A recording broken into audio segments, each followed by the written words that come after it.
अस्सलाम वालेकुम नाज़रीन, आप देख रहे हैं आवाज़ और मैं हूं शहजाद इकबाल। प्रोग्राम में आज तफसीलन बात करेंगे पनामा केस के हवाले से। हियरिंग का आगाज़ वापस हो चुका है। आज पहली समाअत थी। इस समाअत में क्या हुआ उसकी मुकम्मल तफसीलात आपके सामने रखेंगे और इसके अलावा प्रोग्राम में शामिल करेंगे MQM लंदन का मौक़िफ़ भी। MQM लंदन जो है कराची में 21 जनवरी को रैली निकालने जा रही है। ये कैसे मुमकिन होगा जब एक गैर एलानिया पाबंदी नजर आती है MQM के ऊपर, MQM लंदन के ऊपर, तो ये कैसे मुमकिन होगा कि कराची में वो रैली निकालेंगे। लेकिन इससे पहले एक अहम खबर पे बात करना चाहेंगे, एक अहम इशू पे बात करना चाहेंगे।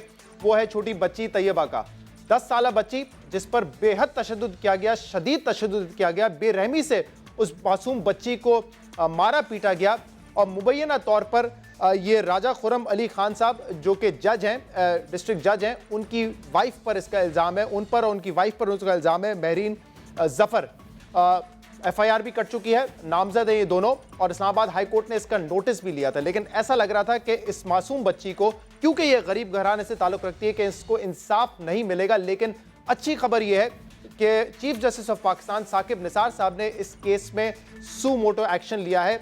तो अब सुप्रीम कोर्ट में जाके ये केस सुना जाएगा। कल जो हुआ वो हम सबके सामने, उसकी थोड़ी सी मैं तफसील आपके सामने रखता हूँ। ये केस उस वक्त मंजर आम पर आया जब सोशल मीडिया में इस बच्ची की तस्वीर सामने आई, और कुछ तस्वीर तो ऐसी हैं जो कि टीवी चैनल्स पे भी दिखाई गई हैं, लेकिन बहुत सारी तस्वीर ऐसी हैं जो कि दिखाने के काबिल नहीं है। इस हद तक इस बच्ची पर तशद्दुद किया गया था कि उन तस्वीर को देखना जो है एक इंसान के लिए बड़ा मुश्किल होता है, और वो टीवी चैनल्स पे भी नहीं दिखाई गई हैं।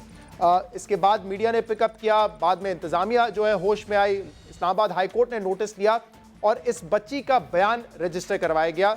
बयान 164 का था, यानी कि मजिस्ट्रेट के सामने था। एक उस बयान में उसने एतराफ़ किया, उसने ये माना कि हाँ मुझ पर तशद्दुद हुआ है, मुझे मारा पीटा गया, 2 साल से मुझे नहीं पता कि मेरे वालिदैन कहाँ पर है। ये तमाम चीज़ें उसने बयान में कही, और ये निशा इश्तियाक साहिबा असिस्टेंट कमिश्नर हैं, उनके सामने ये बयान जो है दिया गया। उस लड़की का मेडिकल टेस्ट करवाया गया। मेडिकल टेस्ट से भी ये साबित हो गया कि उस लड़की पर तशद्दुद हुआ है। लेकिन जब कल कोर्ट की समाअत थी तो उसमें इसके वालिदैन, इस बच्ची के वालिदैन ने एफिडेविट जमा करवाया, हल्फनामा जमा कराया, जिसमें उन्होंने कहा कि हमने फ़ी सबीलिल्लाह माफ़ कर दिया है जो मुल्ज़िमान है इस केस में, यानी कि जज और जज साहिबा की जो अहलिया हैं उनको माफ़ कर दिया गया है। हमें कोई ऑब्जेक्शन नहीं है अगर कोर्ट इनको बेल दे देता है। और साथ में उन्होंने ये भी कहा कि मेरी अपनी जो तहकीकात थी इस बच्ची के हवाले से कि उस पर तशद्दुद हुआ है, वो तमाम गलत साबित हुई है। तो एक इतनी बड़ी कॉन्ट्रडिक्शन थी उसके एफिडेविट में, जिसमें एक जगह तो वो कह रहा है कि कोई तशद्दुद नहीं किया गया है, तमाम बातें गलत है, और फिर दूसरी जगह वो फ़ी सबीलिल्लाह माफ़ भी कर रहा है उन मुल्ज़िमान को जिनका नाम FIR में दर्ज है। इसके बावजूद जो है कल इस मासूम बच्ची को अपने वालिदैन के हवाले कर दिया गया। मुल्ज़िमान को बेल भी इस केस में मिल गई। लेकिन अब एक उम्मीद की किरण है, क्योंकि आमतौर पे तो ये देखा जाता है कि अगर आप अमीर हो या बाअसर हो तो आपको इंसाफ नहीं मिलता, और गरीब को इस मुल्क में बिल्कुल इंसाफ नहीं मिलता। अगर अमीर हो तो आप इस केस से आराम से निकल सकते हैं। लेकिन अब सू मोटो लिया गया है और देखना ये कि ये केस किस तरीके से आगे बढ़ेगा। इस पर जो है आसमा जहांगीर साहिबा से भी सामान्य गुफ्तगू की थी, और हमने उनसे ये पूछा था कि आप क्या समझती हैं कि एक अच्छा फैसला किया गया है सुप्रीम कोर्ट की जानिब से इस केस पे सू मोटो लेना, तो उन्होंने क्या फरमाया, सुनिए। मैं समझती हूँ बहुत अच्छा मैसेज गया है। मेरे लिए ये ज़रूरी केसेस होते हैं, ये केस होते हैं बुनियादी हकूक़ के। सुप्रीम कोर्ट ने आज खुद भी नोटिस लिया है और हम लोग भी पिटिशन डालेंगे, ताकि सिर्फ ये ना हो कि सुप्रीम कोर्ट ने लिया है, मगर लोगों को भी इसमें आके शामिल होना चाहिए, लोगों को इसके अंदर इंटरेस्ट लेना चाहिए, और इंसाफ का तकाज़े पूरे होने चाहिए, और जो सच्चाई है वो सामने आनी चाहिए। मेडिकल रिपोर्ट भी ये साबित करती है कि इस पर तशद्दुद हुआ है। इसके अलावा इस बच्ची का अपना बयान है 164 का मजिस्ट्रेट के सामने कि मुझ पर तशद्दुद हुआ है, और इसके बावजूद जो है ऐसा लग रहा था कि ये केस मंतकी अंजाम तक नहीं पहुंचेगा। बाआसानी मुल्ज़िमान को इस केस में बेल मिल गई। बाप का जो बयान था, जो हल्फनामा था, वो भी दर्ज कर लिया गया। इस पर हम मजीद बात करेंगे। फयाज महमूद हमारे नुमाइंदे इस वक्त हमें इस्लामाबाद से ज्वाइन कर रहे हैं। अब फयाज, ऐसा लग रहा था ये केस कहीं नहीं जाएगा, और जैसा इस मुल्क में होता है, बाअसर हो अमीर हो तो आप बासानी जो है केस से बरी हो जाते हैं, गरीब को इंसाफ नहीं मिलता हुआ नजर आता। लेकिन अब सुप्रीम कोर्ट ने नोटिस लिया है, तो उम्मीद की किरण है कि इस केस में इस बच्ची को इंसाफ मिल सकेगा। शहजाद, बिल्कुल। इस केस में जब ये सुलहनामा जब जमा करवाया गया तो उस वक्त सब हैरान भी हुए, क्योंकि वाज़िया शवाहिद मौजूद थे। बच्ची ने 164 का बयान भी अपना रिकॉर्ड करवा दिया था मजिस्ट्रेट के सामने। जो लीगल जो स्टेटमेंट थी उसकी बहुत वैल्यू होती है, लेकिन उसके बावजूद जो सुलहनामा कर लिया गया वो बड़ा हैरान कुन था। अगर आप सुलहनामा देखें, उसमें एफिडेविट देखें, जो 4 एफिडेविट जमा करवाए गए हैं वालिदैन की जानिब से कोर्ट के अंदर, उसमें उन्होंने कहा है कि मैंने तहकीक भी हमने कर ली है और तहकीक के मुताबिक हमें इल्म हुआ है, हमने साबित कर लिया है कि ऐसा कोई वाकया हुआ ही नहीं, तो इसलिए हमने जज साहब को और उनकी अहलिया को फी सबीलिल्लाह माफ कर दिया है। अगर कोई ऐसा वाकया हुआ ही नहीं और तहकीक उन्होंने कैसे कर ली, ये एक सवाल छोड़ गया कि कैसे तहकीक कर ली गई जब आपने बच्ची से मिले नहीं, आपने बच्ची के जख्म देखे नहीं, तो कैसे आप इसकी तहकीक कर सकते हैं, उनको आप कैसे माफ कर सकते हैं जब आपने 2 साल तक आप अपनी बेटी के पास आए नहीं, आपने पैसे लेकर अपनी बेटी को एक मुलाजमा रखी, अपना बुनियादी कर्ज सवाल है चुकाने जो के इस लिए। वक्त आप उठा रहे हैं कि 2 साल तक बेटी से मिले नहीं तो तहकीक कैसे कर ली आपने 2 दिन में, और साथ में अगर आप एक जगह ये कहते हैं कि आपकी तहकीक के मुताबिक कोई तशद्दुद नहीं हुआ है, ये मुकदमा ही गलत है, तो फिर आपने माफ किस इशू पर किया है? अगर आप ये भी कह रहे हैं दूसरी तरफ माफ भी कर दिया है, कुछ हुआ भी नहीं, तो क्या ये बुनियादी सवाल कल जजेस ने नहीं किए और उस जजेस ने सामने अपने नहीं रखे बेल देने से पहले? शहजाद साहब, जो आपको इसमें और भी मजे की जो फैक्ट्स बताएं, ये सवाल तो तब रखे जाते हैं, हालांकि जिस मुल्जिम पे इल्जाम था कि इस मुल्जिम ने टॉर्चर किया है या इसके घर पे टॉर्चर हुआ है, जब सुलहनामा होता है तो उसमें मुल्जिम को भी बुलाया जाता है। इस केस में मजे की बात यह हुई कि उस केस में ना तो मुल्जिम को बुलाया गया, ना कोई और बात, सिर्फ वकील पेश हुए और उन्होंने जाके वहां पे एफिडेविट जमा करवाया और सुलहनामा कर लिया। और सुलहनामा के बाद जब सुलह हो गई तो फिर एक माहीन बीबी की दरखास्त आती है जमानत की। जमानत में वो पेश होती हैं, लेकिन उसमें भी जो कॉज लिस्ट है, उसमें जो उनका नाम है वो हाथ से लिखा गया, उसकी कॉज लिस्ट जारी नहीं, वो स्पेशल एक आप उसको प्रोटोकॉल समझ लें या कुछ भी कह ले, वो एक नाम दाखिल किया गया और उसके बाद उनकी बेल भी कर दी गई। तो ये सवाल हैं जो अब उठ रहे हैं, जो हमारे सिस्टम पे उठ रहे हैं, जो हमने उठाए, जो अब ये उठते रहेंगे। बिल्कुल, और लोअर जुडिशरी के हवाले से ये सवाल पहले भी उठते रहे। मुझे ये बताएगा कि एक तो पहले जो मेडिकल रिपोर्ट आई थी उससे ये साबित होता है कि इस बच्ची पे तशद्दुद हुआ है, उसकी आंख पे, उसके माथे पे, उसके हाथ जलाए गए, ये तमाम चीजें मेडिकल रिपोर्ट में 2-4 दिन पहले ही आ चुकी थी। अब बताया जा रहा है कि मजीद भी उसके जिस्म पे जख्म है और बड़े शदीद तशद्दुद के जख्म है। बिल्कुल बिल्कुल, ये तो बहुत बड़ा इंकशाफ सामने आया है। जब बच्ची को वहां पे लेडी डॉक्टर ने देखा तो उसकी बॉडी के ऊपर रॉड के निशान पाए गए हैं, जो गर्म रॉड लगाया गया था बच्ची को, वो निशान जब देखे गए तो फिर लेडी डॉक्टर ने एक रिपोर्ट तैयार की। उन्होंने एसएसपी पुलिस को लिखा कि एक दोबारा मेडिकल बोर्ड तश्कील करवाया जाए। उन्होंने ज़िला इंतज़ामिया से रब्ता किया। ज़िला इंतज़ामिया ने आज फिर पिम्स हॉस्पिटल को दरख्वास्त की कि बच्ची का दोबारा मेडिकल बोर्ड तश्कील दिया जाए, जो 4 डॉक्टर्स पर मुश्तमिल तश्कील दे दिया गया। अब वो इसकी इंक्वायरी करेगा कि इतना बड़ा तशद्दुद और कितनी आसानी से ये 3-4 दिनों में स्पीडी जस्टिस कर दिया गया, और जिस बच्ची पे जुल्म हुआ उसको पूछा भी नहीं गया, उनके वालिदैन उसको मिले भी नहीं, और आके खामोशी से सुलहनामा जमा करवाया और जिस चले गए। मजिस्ट्रेट के सामने उस बच्ची ने अपना बयान रिकॉर्ड कराया था, उनको भी कल नहीं बुलवाया गया। बहुत बहुत शुक्रिया फयाज, आपने पॉइंट किया। हम उम्मीद करते हैं कि इंसाफ मिले इस बच्ची को, क्योंकि इस 10 साल बच्ची को आप सोच नहीं सकते कि किस बेरहमी से तशद्दुद का निशाना बनाया गया है। मैं एक दफा फिर दोहराऊंगा कि कुछ तस्वीर ऐसी हैं जो कि देखने के काबिल नहीं है। इस हद तक उस बच्ची पर तशद्दुद हुआ है। उम्मीद करते हैं आला अदलिया ने नोटिस लिया है तो इस बच्ची को और इसके घर वालों को जो है इंसाफ जरूर मिलेगा। पनामा के हवाले से बात करते हैं। ये भी एक अहम मुकदमा है जिसके पहली समाअत आज दोबारा हुई है, और आज की समाअत की चंद डिटेल्स मैं आपके सामने रखूंगा।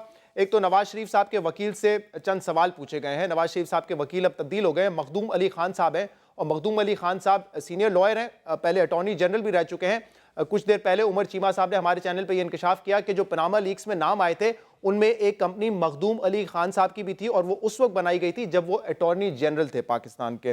तो वो अब मुकदमा लड़ेंगे, लेकिन उनकी बारी नहीं आई है। आज नईम बुखारी साहब जो कि काउंसिल हैं, जो कि वकील इमरान खान साहब के, उन्होंने अपने दलाइल दिए, और 2 मोटी मोटी बातें आज सामने आई हैं इस पूरी समाअत में।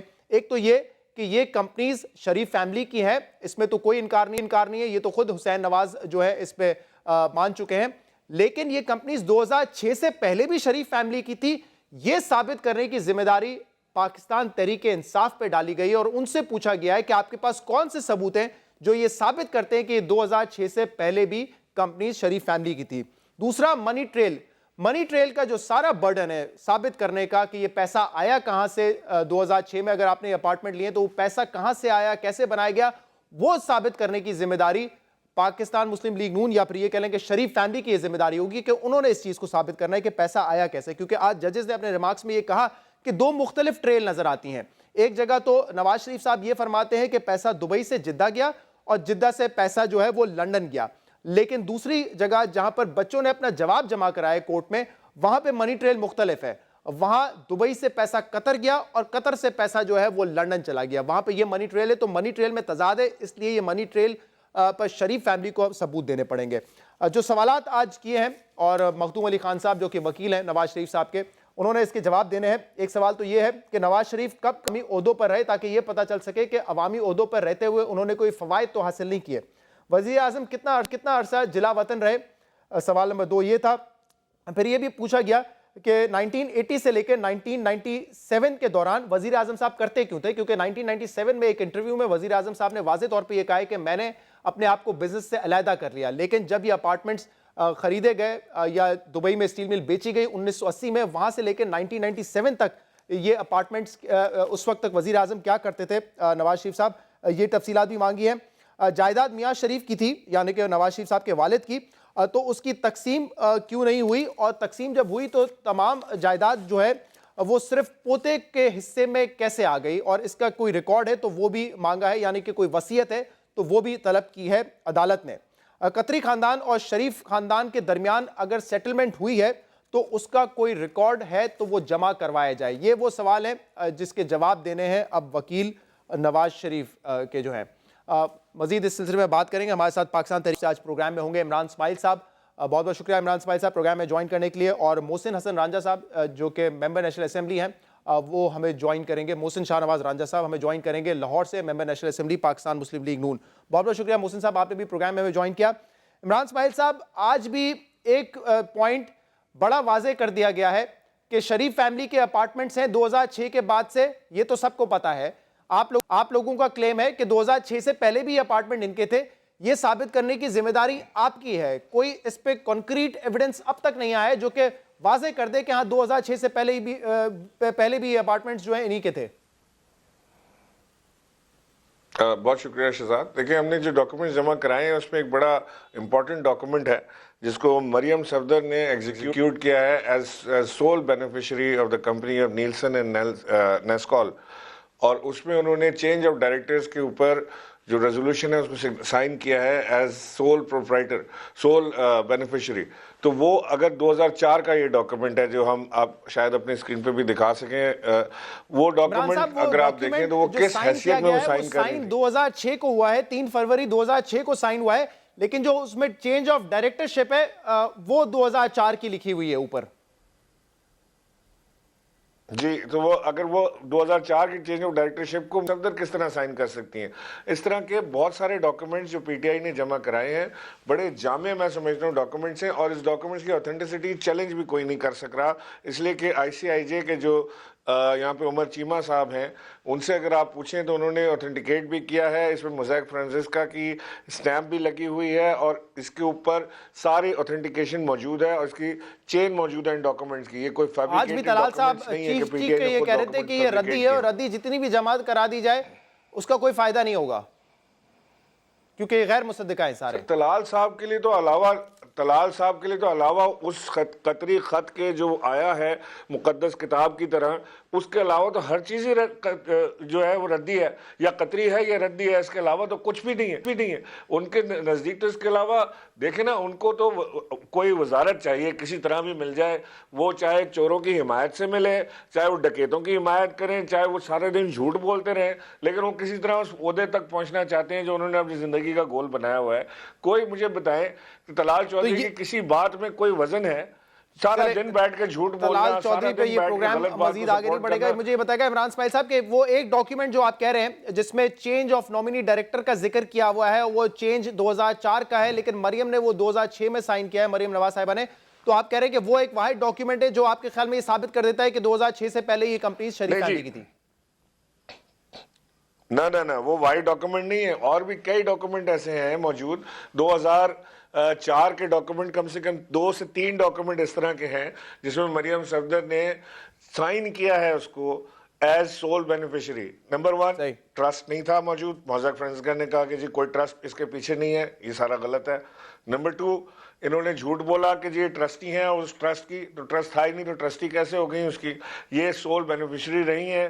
ये तमाम झूठ बोलते रहे। नवाज शरीफ ने पार्लियामेंट के फ्लोर पर झूठ बोला, नवाज शरीफ ने अवाम से खिताब में झूठ बोला, नवाज शरीफ साहब ने अदालत में झूठ बोला, उनके बच्चों ने अदालत में झूठ बोला। हर चीज बाकायदा बिल्कुल स्क्रिप्टेड हमने साबित करके डॉक्यूमेंटेड एविडेंस के साथ हमने लगा दी है। चलिए मैं मोहसिन साहब से जरा पूछूं, आप कह रहे हैं हमारे पास डॉक्यूमेंटेड एविडेंस है जिसको पाकिस्तान मुस्लिम लीग नून कहती है कि रद्दी, या तो ये साबित कर दें जी शहजाद जी, इनको एक चीज साबित करनी है कि ये डॉक्यूमेंट जो पीटीआई ने प्रोड्यूस किए हैं ये डॉक्यूमेंट जाली हैं। अगर ये डॉक्यूमेंट जाली हैं तो पूरा केस खत्म। अगर ये डॉक्यूमेंट ओरिजिनल है तो भी केस खत्म, फिर ये टाटा बाय बाय है। चले मुझे मौका दे, मैं पूछूं जरा मोहसिन साहब, पहले तो ये आज अदालत ने फैसला कर दिया कि आप प्रेस कॉन्फ्रेंस बेशक करना चाहते हैं, क्योंकि कल आपने एतराज किया था कि तहरीक इंसाफ एक दिन पहले समाज से प्रेस कॉन्फ्रेंस करिए। उन्होंने कहा जो करना है करें, सिर्फ अदालत के अहाते में जो है वो आके बातचीत ना करे इस केस के हवाले से। तो मुतमईन इस फैसले से बात हो सकती है, खाली अदालत में नहीं होगी अभी? देखें जी, बिल्कुल अगर आप इसके बीच में उन चीज़ों के ऊपर डिस्कस ना करें जिस पे कल मैंने भी इमरान खान साहब पे एतराज़ किया था कि आप वो कागजात लेकर आ रहे हैं जो मैटर बिल्कुल प्योरली सब्जुडिस है। ये चीज़ें अब कोर्ट ने डिसाइड करनी है कि कौन सा डॉक्यूमेंट जो है वो ऑथेंटिक है, कौन सा ऑथेंटिक नहीं है, और आप उसके ऊपर एक कंक्लूसिव आर्ग्यूमेंट दे देते हैं कि जनाब ये डॉक्यूमेंट जो है ये बिल्कुल ऑथेंटिक है, और ये वो आपका जो आर्ग्यूमेंट सर, तो आप भी तो कंक्लूसिव आर्ग्यूमेंट दे रहे हैं कि ये रद्दी है। प्रेशर बिल्डअप करते हैं। अगर वो कह रहे हैं कि ये कंक्लूसिव है, आप कह रहे हैं रद्दी है, तो दोनों ही एक एक्सट्रीम पोजीशन ले रहे हैं ना। हमारा तो अगर हमारा अगर वहां से शिकवा होगा तो जवाब शिकवा भी होगा, दावा होगा तो जवाब दावा भी होगा, वो तो हमारा राइट है। लेकिन दूसरी बात यह है कि जो ये बात कर रहे हैं कि आपने कहा 2006 से पहले ओनरशिप, और फिर आपने शहजाद साहब बड़ा सही पॉइंट किया कि जो कागज पे सिग्नेचर है वो तो 2006 के हुए हैं, और अब जो चेंज ऑफ डायरेक्टर्स वाली ये बात करें कि जी वो 2004 की हैं। मैं इस बात की बहस में भी नहीं जाता, मैं सिर्फ एक सवाल पूछता हूँ। उन्होंने कहा कि जी ICIJ जो है वो बिल्कुल एक बड़ी सेक्रेड काउ है और उसके ऊपर आज तक कोई एतराज़ नहीं हुआ। ICIJ के ऊपर इंटरनेशनली तौर पे मुख्तलिफ ममालिक में केसेस हुए हैं, और उसका एक सबूत मैं आपको ये बताता हूँ कि जब प्राइम मिनिस्टर साहब का नाम ICIJ में आया तो दानियाल अजीज ने उसको दानियाल अजीज ने जब इसको कॉन्ट्रडिक्ट किया और उसने एक ईमेल डाली ICIJ, तो फिर ICIJ ने उसके ऊपर अपना रिकॉर्ड दुरुस्त किया और उन्होंने कहा कि वजीर आजम का नाम नहीं, वजीर आजम के बच्चों का नाम है। तो ये कहना कि जी ICIJ के जो डॉक्यूमेंट्स है वो चैलेंज नहीं है, ये बिल्कुल गलत बात है। ICIJ के डॉक्यूमेंट्स, उनकी रिपोर्ट्स और पनामा पेपर्स मुख्तलिफ टेरिटरीज में चैलेंज हुए हैं, डिफरेंट लोगों ने किए हैं। मोहसिन साहब मैं यहीं से आपसे ही मैं शुरू करूंगा। मुझे एक ब्रेक लेने दें, क्योंकि मुझे ये समझा भी दे कि अगर दानियाल साहब ने चैलेंज किया है प्राइम मिनिस्टर का नाम वहां से हटा के उनके बच्चों का नाम अब रह गया, तो बाकी जो इश्यूज हैं उनको क्यों नहीं चैलेंज किया गया? जो पेपर बार बार तहरीक इंसाफ दिखाती है कि ICIJ के पेपर्स हैं, उनको क्यों नहीं चैलेंज किया गया? फिर आपकी तरफ से इस पर बात होगी एक ब्रेक के बाद।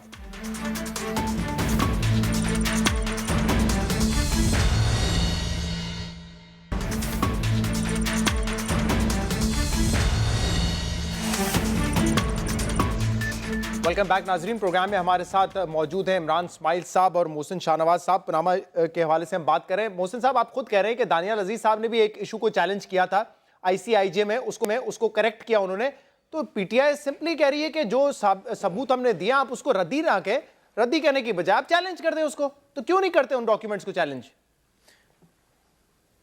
बिल्कुल, उनको भी हम चैलेंज करेंगे और हम ये चाह रहे हैं उनको भी चैलेंज करेंगे और यकीनी तौर पे करेंगे, और उसके ऊपर भी हम अपनी जो है पूरी लीगल असिस्टेंस ले रहे हैं बाहर के लॉयर्स के साथ कि उनको जो चैलेंज करना है हमने। और उसके साथ साथ मैं इनकी जो पिटीशन है उसके ऊपर आ जाए, इन्होंने जो हम कहते हैं कि ये झूठ बोलते हैं, ये यू टर्न्स लेते हैं, और सबसे बड़ा जो है इनकी जो बुनियाद है जो उन्होंने ये बात की वो ये थी कि जब इनको कोर्ट ने कहा ये छुट्टियों से पहले, जो सर्दियों की छुट्टियां अदालतों की, उससे पहले कोर्ट ने जब इन्हें कहा कि चलें आप कहते हैं कि कमीशन बनाया जाए, आपकी जो है उसके प्रेयर के बीच में लिखा हुआ है कि कमीशन बनाया जाए, जिसकी बुनियाद पे आपने लॉकडाउन किया, जिसकी वजह से कोर्ट ने कहा कि चले हम समरी ट्रायल कर लेते हैं, आप हमारी ये 2-3 चीज़ों का जवाब दे दें, जिसमें सबसे अहम सवाल ये है कि 2006 से पहले प्रॉपर्टीज़ जो थी वो शरीफ फैमिली की थी, तो हम कमीशन बना लें। तो इन्होंने कहा कि अगर आपने कमीशन बनाया तो हम उसका बाइकआउट करेंगे। देखें, एक तरफ ये कह रहे हैं हमारे डॉक्यूमेंट्स ऑथेंटिक हैं, दूसरी तरफ ये कोर्ट के ऊपर प्रेशर डालने की कोशिश करते हैं कि जी हमारी ऑथेंटिसिटी आप जो है वो वेरीफाई नहीं कर सकते, आप फॉरेन ज्यूरिसडिक्शंस में नहीं जा सकते, और तीसरी तरफ ये बात करते हैं कि कमीशन भी नहीं बनाना। तो अब मुझे ये बताएं कि यहाँ पे यू टर्न कौन ले रहा है?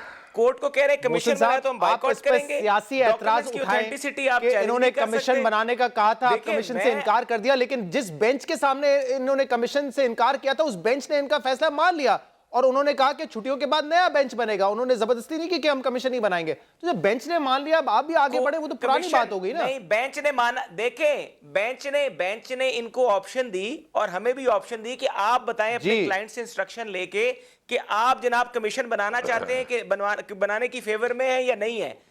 अगर आपकी अपनी प्रेयर में ये लिखा हुआ है, आपके लॉकडाउन में आपके कंटेनर पे इमरान खान ने चढ़ के नहीं मुतालबा लिखा हुआ किया, प्रेयर में। रायगंज में जाके जो उन्होंने ड्रामा किया, नहीं वो लिखा उनका हुआ ये प्रेयर था। मेरी प्रेयर निकालें, मैं भी प्रेयर नहीं, प्रेयर में था, निकालें जी, सही कह रहे हैं अभी आप। निकालें प्रेयर, सही कह रहे हैं। प्रेयर निकाल निकाल लें। लें, प्रेयर निकालें जी निकालें अभी। प्रेयर, नहीं लिखा हुआ प्रेयर में प्रेयर। लिखा हुआ है, इस पे लिखा हुआ है, निकालें जी, प्रेयर में लिखा निकालें। हुआ है, इन्होंने कहा हुआ है कि शहजाद जनाब साहब, प्रेयर के प्रेयर अंदर दिखाएं के इनको। कमीशन बनाया जाए।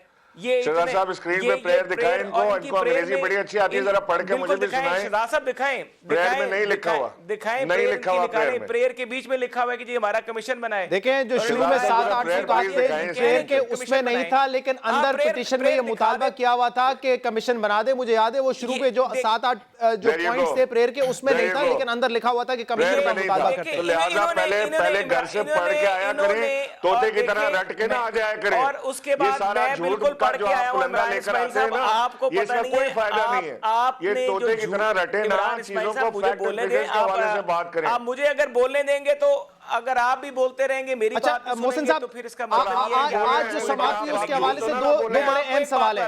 आप झूठ ना बोलें, जो मोहसिन घर से साहब, सबक सीख इमरान के इस्माइल साहब, आते हैं, मुझे हैंडल करने दें। झूठ खुद झूठ तो डॉक्यूमेंट जरा आप पढ़ लिया बोलते हैं।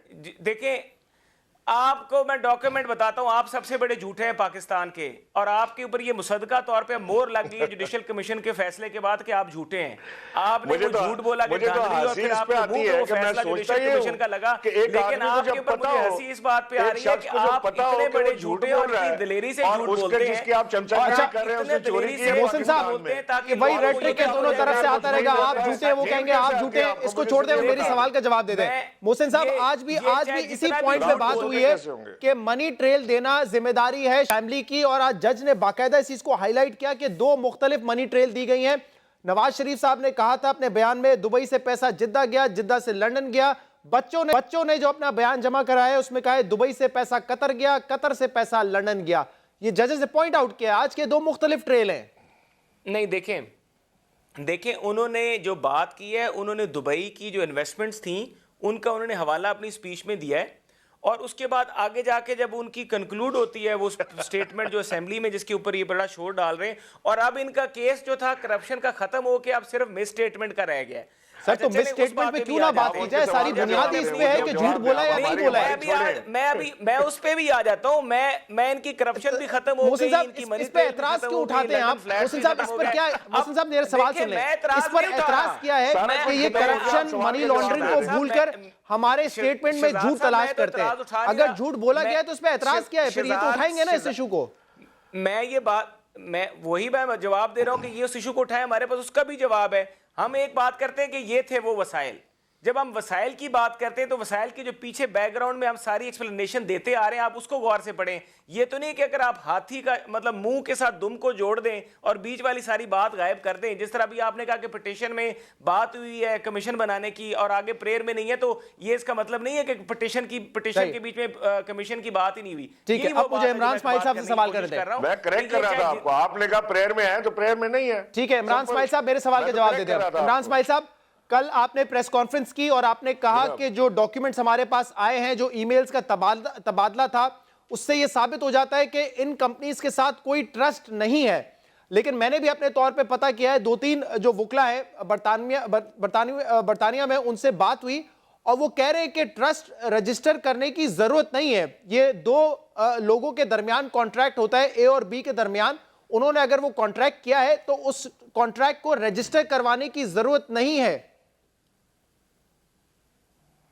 शहजाद, ये तो लीगल टर्म्स मुझे नहीं पता, लेकिन मुझे इतना पता है कि इन्होंने ये लिख के दिया है कि जी इनके पास रजिस्टर्ड मैं ट्रस्ट आपको बताऊंगा इसके ऊपर, जिसके अंदर मरियम सफदर जो है वो ट्रस्टी हैं। इनका कोई रजिस्टर्ड ट्रस्ट नहीं है और कोई मरियम ट्रस्टी नहीं है। मरियम सफदर जो है वो सोल बेनिफिशियरी रही है दोनों कंपनियों की। दोनों कंपनियों की सोल बेनिफिशियरी रही हैं। और जो सफदर साहब हैं, जिनकी जिंदगी की वाहिद अचीवमेंट जो है वो ये है कि उन्होंने एक ही काम अच्छा किया जिंदगी में कि मरियम सफदर से शादी की, ठीक काम उन्होंने किया, उसके अलावा नाकामियों के अलावा कुछ नहीं लिस्ट उनके पास, वो चला रहे हैं पूरे खानदान को। मैं तो हैरान हूं इस चीज पे कि वो उनकी अपनी कौन सी सोर्स ऑफ इनकम आ गई, उन्होंने कहां से अरबों डॉलर कमा लिए। यहाँ पूरा खानदान जो है जिस चीज को हाथ लगाता है वो सोने में तब्दील हो जाती है, और पाकिस्तान में बाकी सब जो है हर चीज कचरा हो जाती है। इनकी स्टील मिल अरबोंपति बन जाती है, पाकिस्तान स्टील मिल डूब जाती है। इनकी एयरलाइन बेहतरीन मुनाफा कमाती है, पाकिस्तान एयरलाइन डूब जाती है। सर उस रेटरिक को एक तरफ रहने दें। इमरान इस्माइल साहब, आप वकील नहीं है, शायद आप लीगल टर्म से वाकिफ नहीं है, लेकिन मैं ये एक्सपेक्ट करूंगा कि जब इमरान खान साहब और तरीन साहब आके प्रेस कॉन्फ्रेंस करते हैं और ये कंक्लूड कर देते हैं कि देखें जो ईमेल्स का तबादला हुआ है FIA और मोज़ैक के दरमियान, उसमें कोई ट्रस्ट नहीं है, उनकी तरफ से जवाब आ गया है कि कोई ट्रस्ट मौजूद नहीं है, तो कम से कम लीगली तो आप पता कर सकते हैं ना इतनी बड़ी प्रेस कॉन्फ्रेंस करने से पहले कि ट्रस्ट रजिस्टर करवाने की जरूरत भी है या नहीं है।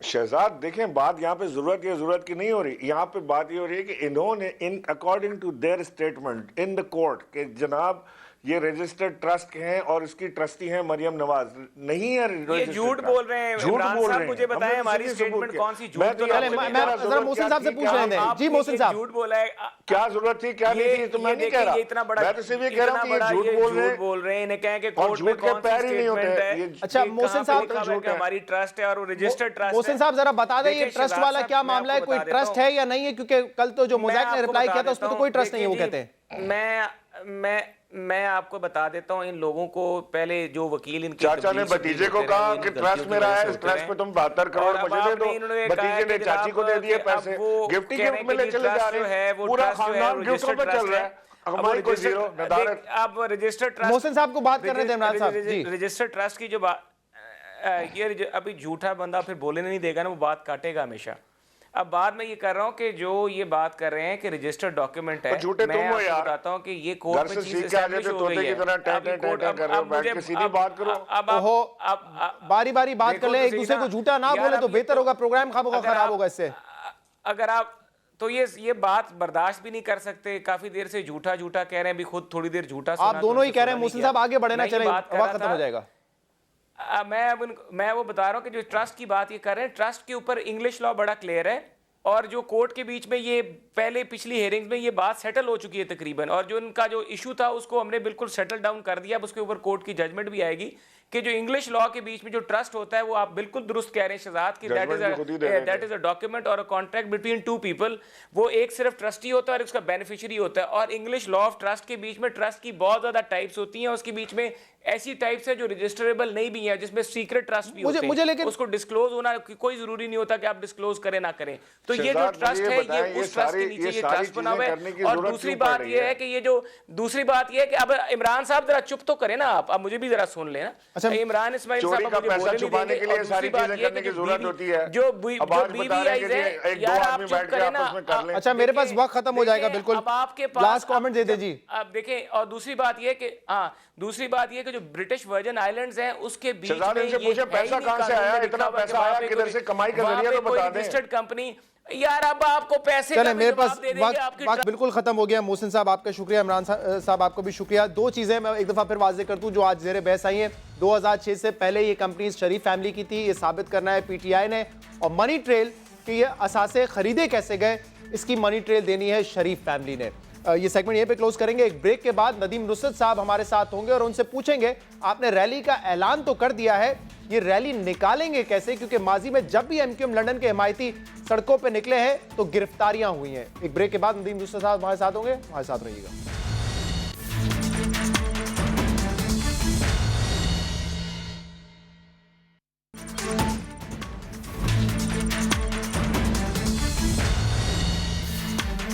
वेलकम बैक नाजरीन। MQM पाकिस्तान और PSP के बाद अब MQM लंदन ने भी 21 जनवरी को कराची में रैली निकालने का ऐलान कर दिया है। 21 जनवरी को ये रैली निकलेगी अल्ताफ हुसैन के जो हिमायती हैं उनके जानिब से।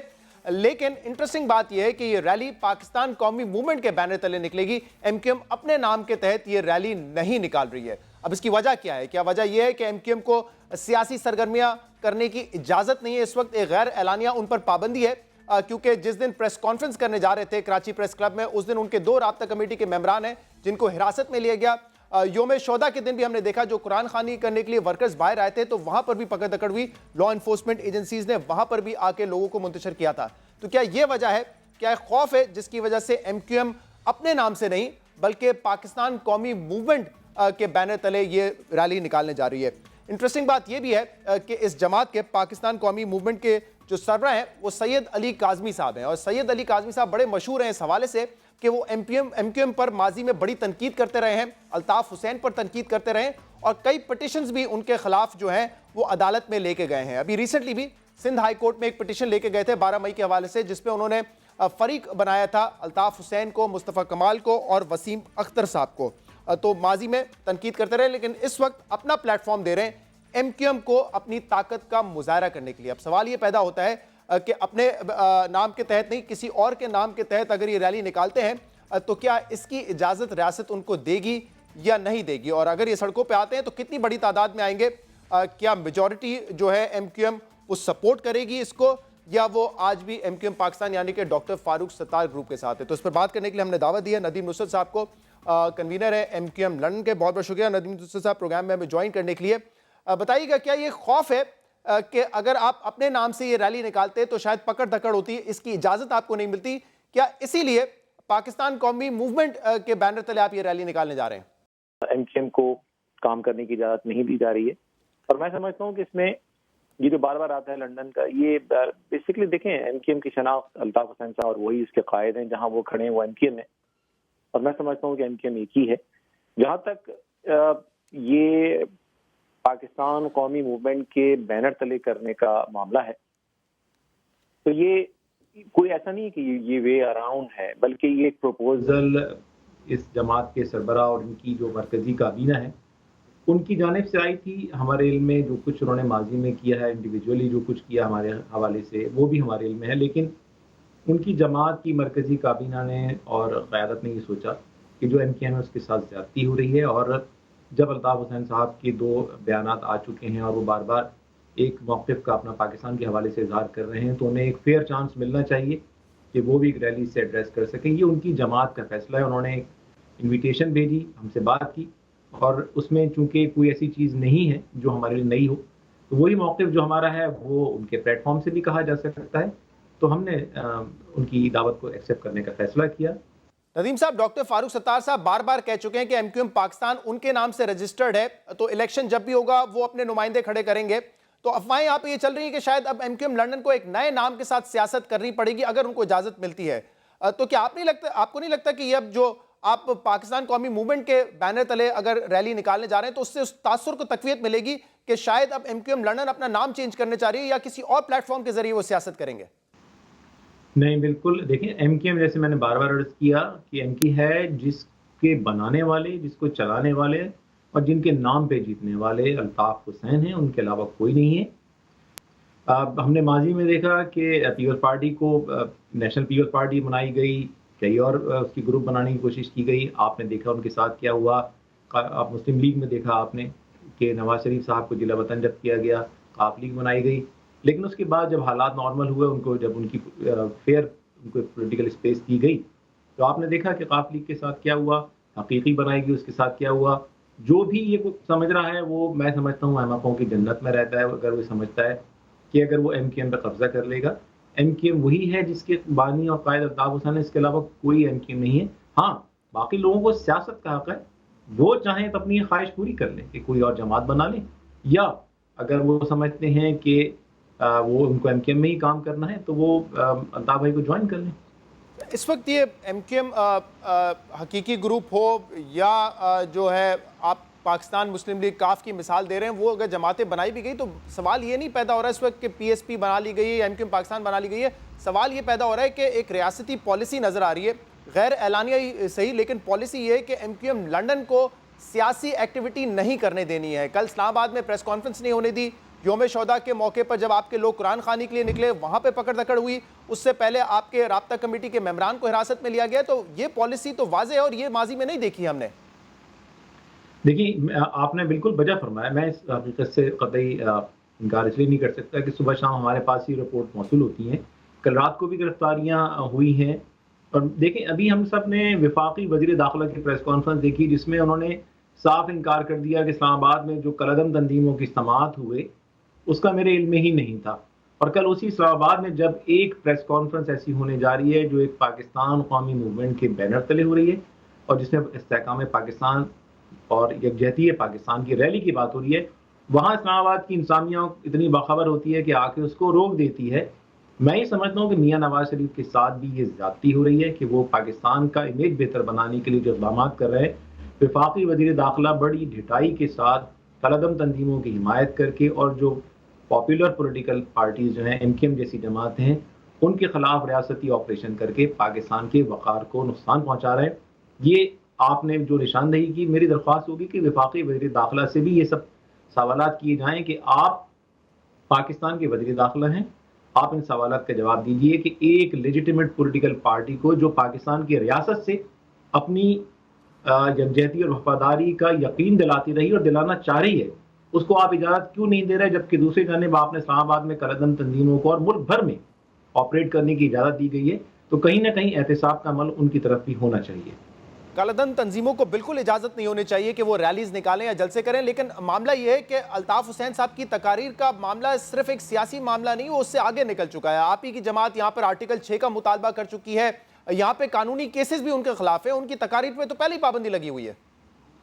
पाकिस्तान में किस पर पाबंदी नहीं लगी? बेनज़ीर भुट्टो साहिबा की जो जमात थी, उनकी जो पार्टी की क़यादत थी, पीपल्स पार्टी पे क्या क्या इल्ज़ाम नहीं लगे। पीपल्स पार्टी ने तो अल-ज़ुल्फ़िकार नामी तंजीम बना के रियासत के खिलाफ ऐलान बगावत तक किया। मियाँ नवाज शरीफ जिला वतन हुए, उनके खिलाफ क्या मुकदमात नहीं बने। और भी जो पाकिस्तान की इस वक्त जो इवन पार्लियामेंट में लोग बैठे हुए हैं, क्या उनके खिलाफ मुकदमात नहीं बने? क्या उन्होंने पाकिस्तान के हवाले से सख्त बातें नहीं की? मैं आपको 10,000 किस्म की वीडियोस भेज सकता हूँ, अखबारी कटिंग भेज सकता हूँ। लेकिन अगर हम सब ने ये फैसला कर लिया है कि हमने जो लोग अपनी हुब्बुल वतनी के हवाले से बड़े क्लियर हैं, अगर हमने उनको दीवार से लगा देना है, अगर हमने उनको स्पेस नहीं देनी, हमने स्टबर्न हो के एक फैसला करना है, तो ये फिर हमारा मसला नहीं है, फिर ये रियासत और उन लोगों का मसला है जिन्होंने ये पॉलिसी बनाई है कि वो सोचें कि जब आप लोगों को दीवार से लगा देते हैं तो तारीख अपना फैसला सुनाती है। ये वो तो जब सोचेंगे, लेकिन नदीम नुसरत साहब, अभी ये पॉलिसी है, तो आपको लगता है कि अगर आप MQM लंदन या MQM या पाकिस्तान कौमी मूवमेंट के बैनर तले रैली निकालने जा रहे हैं, तो क्या आपको लगता है कि इसकी इजाजत होगी? आपको नहीं लगता कि उस पर भी क्रैकडाउन हो सकता है? क्योंकि मेरे ही प्रोग्राम में कुछ अर्से पहले आपने कहा था इस वक्त हम अपने वर्कर्स को मुसीबत में नहीं डालना चाह रहे। तो जब आपके वर्कर्स निकलेंगे, चाहे वो पाकिस्तान कौमी मूवमेंट के बैनर तले हो या किसी और बैनर तले हो, तो उनको तो पकड़ा जाएगा फिर। देखिए, ये पॉलिसी जो वर्कर्स को मुसीबत में ना डालने की, वो अपनी जगह बरकरार है। आज से लेके किस तारीख तक अभी काफ़ी दिन है। अगर हमें ये लगा कि हमें हमारा जो राइट है वो नहीं दिया जा रहा है, तो जाहिर सी बात है कि उस फैसले को हम अपने वर्कर्स के मफाद में रिव्यू ज़रूर करेंगे। लेकिन मैं ये समझता हूँ कि ये एक पॉलिटिकल रैली नहीं है, ये इसकी एक डिफरेंट सिग्निफिकेंस है। और पाकिस्तान के मुहिब्बे वतन अवाम को, ख़ास तौर पे अहले पंजाब को, ये इस चीज़ को अब नोटिस करना होगा कि देखिए, अल्ताफ हुसैन और उनसे वाबस्ता सारे लोग वो कम नहीं हैं, वो करोड़ों की तादाद में हैं। वो आज के दिन तक पाकिस्तान की रियासत से अपनी वफादारी साबित करना चाहते हैं और उनको स्पेस नहीं दी जा रही है। क्या ये अमल दुरुस्त है? और इस अमल को रोकने के लिए हम जो पाकिस्तान के मुहिब्बे वतन अवाम, वो क्या रोल प्ले कर रहे हैं? मैं ये समझता हूँ कि एक बहुत सीरियस मामला है और इसका नोटिस लिया लेकिन वफादारी साबित करने के लिए क्या करेंगे अल्ताफ हुसैन साहब? पाकिस्तान वापस आ जाएंगे, माफी मांग लेंगे? माफी वाला अमल तो बहुत मर्तबा हो चुका है ना नदीम नुसरत साहब। रियासत के हवाले से कभी इन्होंने इस स्पेसिफिक वाक़े से पहले कभी कुछ नहीं कहा, कोई रिकॉर्ड पे। रियासती इदारों के सरबराहान को तो बहुत दफा कहा गया है, साहब, नारे लगाने से मुल्क नहीं टूटते, नारा लगाने से मुल्क बनता नहीं है। ये नंबर 1। सेकंड ये कि शख्सियात और इदारे डिफरेंट चीज़ें। शख्सियात को कहा जा सकता है, शख्सियात हम और आप जैसे इंसान हैं, और हम सब माजी में जनरल ज़िया पे कभी तनकीद नहीं की, लेकिन जब वो रिटायर हुए तो सबने तनकीद की। इसका मतलब है कि जब वो अपने इदारे में थे तो वो गलती कर रहे थे। इसी तरह जनरल मुशर्रफ के हवाले से आता है कि उन्होंने बेतहाशा गलतियाँ की। शख्सियात को निशाना बनाना कोई गलत बात नहीं है, आइन और कानून भी इसकी इजाज़त देता है। रियासती इदारों को अल्ताफ भाई ने कभी निशाना नहीं बनाया। ऐलान क्या करने जा रहे हैं, क्योंकि अफवाहें ये गर्दिश कर रही हैं कि शायद अल्ताफ हुसैन साहब अपनी वापसी का भी ऐलान करेंगे, क्या ये मुतवक्को है? इस हवाले से कोई डिस्कशन नहीं हुआ। ये इकबाल काजी साहब ने जो कुछ कहा है वो एक जनरल बात है कि देखिए अल्ताफ भाई कभी भी इस बात से इनकारी नहीं हुए कि वो पाकिस्तानी शहरी। उन्होंने हमेशा कहा, बल्कि 2013 में उन्होंने बाकायदा अप्लाई किया पाकिस्तान के शनाख्ती कार्ड के लिए। ये इस हवाले से डिसीजन, ये मेरा ख्याल है हमारी अनऑल्टर्ड पोजीशन रही है कि जब भी पाकिस्तान आने का फैसला होगा वो पार्टी क़यादत का इज्तिमाई फैसला होगा, जिसमें सिर्फ लीडरशिप इन्वॉल्व नहीं होगी बल्कि कारकुनान भी इन्वॉल्व होंगे। हाँ सही है, लेकिन फिलहाल कोई ऐसा फैसला नहीं हुआ है। फिलहाल फैसला इसलिए कि हालात इतने साजगार नहीं हुए हैं कि इतना बड़ा फैसला मैं अपनी जाती हैसियत में या चंद अफराद लंदन में या पाकिस्तान में बैठ के कर ले। ये एक वाइडर कंसल्टेशन होगी। हाँ, हालात साजगार आज नहीं है या पिछले, आपके लिए तो 27 साल से नहीं है, क्योंकि इतने सालों से वो नहीं आए, तो सिर्फ आज की बात तो नहीं, वो तो पिछले 27 साल से बाहर बैठे हुए हैं। जी, इसी दौरान हमने देखा भी है ना, बेनजीर भुट्टो साहिबा की भी शहादत हुई है और भी पॉलिटिकल हमारे यहाँ हुए हैं। सही। एक तो ये भी देखना पड़ेगा कि क्या अल्ताफ हुसैन को खिताब करने की इजाजत दी भी जाती है या नहीं दी जाती, लेकिन ये मुझे बताइएगा कि क्या ये एक कोशिश है अपनी ताकत का मुजाहरा करने की, क्योंकि अभी पिछले दिनों MQM पाकिस्तान ने जलसा किया है, वो कहते हैं कि अच्छा डिसेंट शो हमने पुटअप किया, इस सारे क्राइसिस के बावजूद PSP जलसे कर रही है, तो क्या अब MQM लंदन या अल्ताफ हुसैन के जो हिमायती हैं वो ग्रुप की अपनी ताकत का मुजाहरा करने की कोशिश कर रहा है इस जलसे के जरिए? मैं इसमें ही कहूँगा, है अदब शर्त मुंह ना खुलवाएं, हमने सबका कलाम देखा है, गालिब नुक्तादान से क्या निस्बत, खाक को आसमान से क्या निस्बत। उन चीज़ों से तो मैं कंपेयर भी नहीं करूँगा जिनका आपने हवाला दिया। आप हमें पॉलिटिकल स्पेस दीजिए, आपको दिखा देंगे, पूरी दुनिया को दिखा देंगे कि अल्ताफ भाई की सियासी ताकत क्या है। सही। आप लेवल प्लेइंग फील्ड दे दीजिए, हम आपको दिखा देंगे कि लोग कहाँ खड़े थे और कहाँ आज भी खड़े हैं और कल भी इंशाल्लाह कहाँ खड़े होंगे। बहुत बहुत शुक्रिया नदीम नुसरत साहब वक्त देने के लिए। हमें ज्वाइन किया नुसरत साहब ने लंदन से। इस प्रोग्राम का फीडबैक आप हमें दे सकते हैं हमारे सोशल मीडिया पे। प्रोग्राम से इजाज़त दीजिए, अल्लाह हाफ़िज़।